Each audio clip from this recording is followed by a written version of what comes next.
भक्ति करते समय मन शांत रहना चाहिए और सभी तरह के बुरे विचारों से बचना चाहिए। जो लोग इस बात का ध्यान रखते हैं, उन्हें भगवान की कृपा मिलती है। इस संबंध में एक लोक कथा प्रचलित है।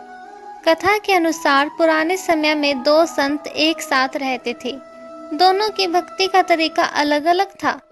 एक संत दिन भर तपस्या और मंत्र जाप करते रहता था, जबकि दूसरा संत रोज सुबह शाम पहले भगवान को भोग लगाता और फिर खुद भोजन करता था। एक दिन दोनों के बीच झगड़ा होने लगा कि बड़ा संत कौन है। इस दौरान वहां नारद मुनि पहुंच गए। नारद ने दोनों संतों से पूछा कि किस बात के लिए लड़ाई कर रहे हो। संतों ने बताया कि हम यह तय नहीं कर पा रहे हैं कि दोनों में बड़ा संत कौन है। नारद मुनि ने कहा कि यह तो छोटी सी बात है, इसका फैसला मैं कल कर दूंगा।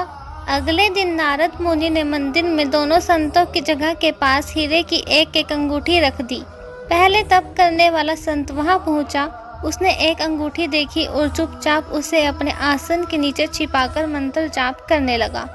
कुछ देर में दूसरा संत भगवान को भोग लगाने पहुंचा। उसने भी हीरे की अंगूठी देखी, लेकिन उसने अंगूठी की ओर ध्यान नहीं दिया। भगवान को भोग लगाया और खाना खाने लगा।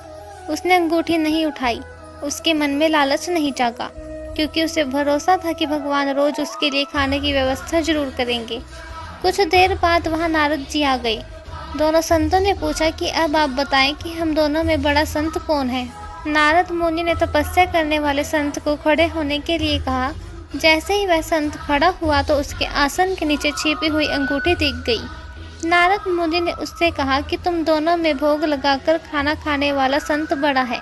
तपस्या करने वाले संत में चोरी करने की बुरी आदत है।